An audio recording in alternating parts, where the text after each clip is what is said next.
Ce sont donc des résultats catastrophiques que vient de publier Air France KLM pour l'année 2020. 7,1 milliards d'euros de pertes, une baisse historique, c'était attendu, puisque l'aérien fait partie des secteurs les plus touchés par la crise, moins 60% dans le monde l'an dernier. Et le problème, c'est que l'horizon ne va pas se dégager tout de suite. Bonjour Aurélien Fleureau. Bonjour. Pour Air France, l'enjeu sera de tenir financièrement, et cela devra passer par une recapitalisation. Oui, parce que la situation économique de la compagnie ne s'améliore pas. Chiffre d'affaires qui s'est effondré de 59%. Air France brûle encore chaque jour 10 millions d'euros entre les avions cloués au sol et le personnel en activité partielle. Une recapitalisation apparaît donc inévitable. Bercy suit le dossier attentivement. Il y a eu le prêt garanti par l'État de 7 milliards d'euros accordé l'an dernier. Désormais, une montée au capital est une option crédible, sans aller jusqu'à une nationalisation.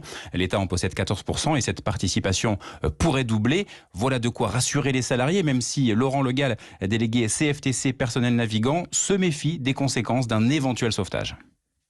Bien évidemment, si on était sauvé, il y aurait peut-être certainement des contreparties, et c'est plus les contreparties de cette recapitalisation, qu'elle soit nationale ou par des actionnaires, qui seraient inquiétantes en fait.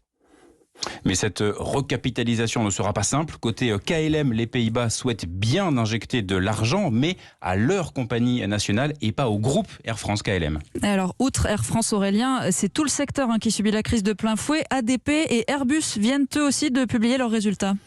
Oui, et c'est inédit de voir les géants français du secteur aérien tous publier leurs résultats en même temps.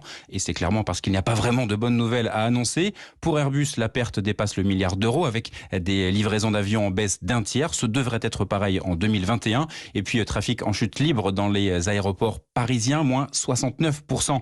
En 2020, annonce le groupe ADP qui a réussi à limiter la casse en fermant des terminaux à Orly et Roissy et grâce également à un accord de rupture conventionnelle collective et une baisse globale des salaires de 8%. Décryptage signé Aurélien Fleureau, spécialiste transport d'Europe 1.